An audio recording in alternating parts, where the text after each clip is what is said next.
خوش آمدید۔ آج ہم ایک بہت ہی پیچیدہ عالمی نظریے کو سمجھنے کی کوشش کریں گے۔ یہ نظریہ قدیم پیشگوئیوں کو آج کل کے بین الاقوامی تعلقات سے جوڑتا ہے، اور ہماری یہ وضاحت المفید اسلامک کی ایک تحقیق پر مبنی ہے۔ سوچیں ذرا، کیا یہ ممکن ہے کہ آج دنیا میں جو کچھ ہو رہا ہے اس کی خبر ہمیں صدیوں پہلے دے دی گئی ہو؟ یہ ماخذ اپنی بات کا آغاز اسی ایک بہت ہی دلچسپ سوال سے کرتا ہے۔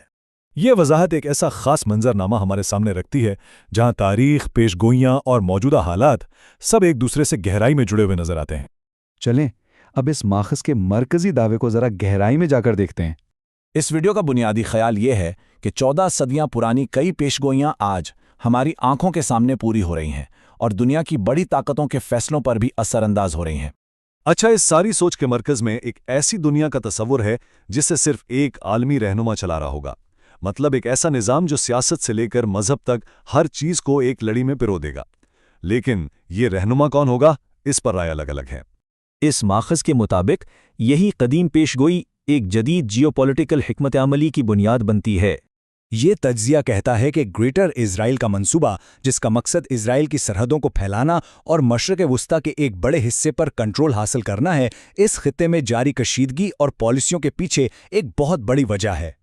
ماخذ کے مطابق اس منصوبے کے پیچھے وسائل پر کنٹرول اور علاقائی بالادستی جیسے مقاصد ہیں، اور یہی چیزیں اسے علاقائی امن کے لیے ایک بڑا خطرہ بناتی ہیں۔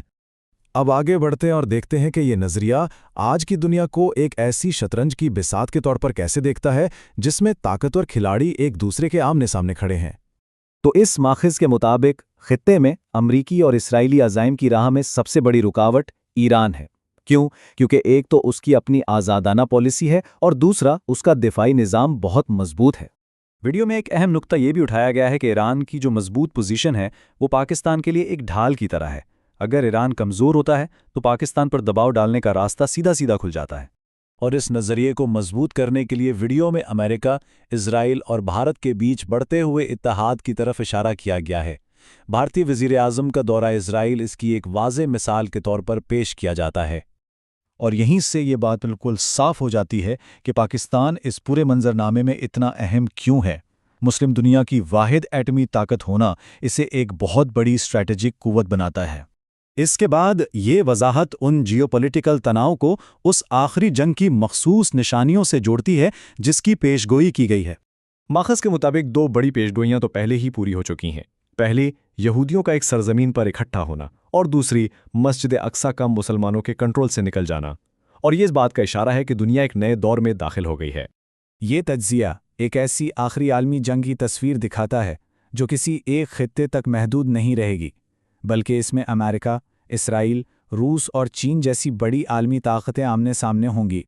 تو سب سے اہم نقطہ یہ ہے کہ یہ سب کچھ آخرکار پاکستان کے لیے ایک خاص اور گویا خدائی طور پر طے شدہ کردار پر آ کے ختم ہوتا ہے۔ اس ماخذ کے مطابق پاکستان صرف ایک ملک نہیں بلکہ ایک خدائی تحفہ ہے، اور یہ کہ مذہبی علماء نے بہت پہلے یہ پیشگوئی کر دی تھی کہ یہ ملک مسلم دنیا کے لیے ایک مضبوط قلعہ ثابت ہوگا۔ ویڈیو کے مطابق پاکستان کی طاقت 3 ستونوں پر کھڑی ہے۔ ایک تو اس کا اہم جغرافیائی محل وقوع، دوسرا اس کا ایٹمی پروگرام، اور تیسری اس کی عالمی معیار کی فوج۔ ماخذ کا موقف بڑا واضح ہے کہ سب سے بڑا خطرہ باہر سے نہیں بلکہ اندر سے ہے، یعنی مسلم ممالک کے درمیان اتحاد کی کمی، اور یہی وہ کمزوری ہے جس کا عالمی طاقتیں فائدہ اٹھاتی ہیں۔ تو آخر میں بات آ کر ٹھہرتی ہے ایک ہی نقطے پر کہ اصل طاقت اتحاد میں ہے، اور اس نظریے کے مطابق پاکستان اس طاقت کی ایک عملی اور جیتی جاگتی مثال کے طور پر ہمارے سامنے کھڑا ہے۔ اور یہ تجزیہ ہمیں اس آخری سوال کے ساتھ چھوڑ جاتا ہے کہ ماضی کے یہ بیانیے ہمارے حال اور مستقبل پر آج بھی کتنی گہرائی سے اثر انداز ہو رہے ہیں۔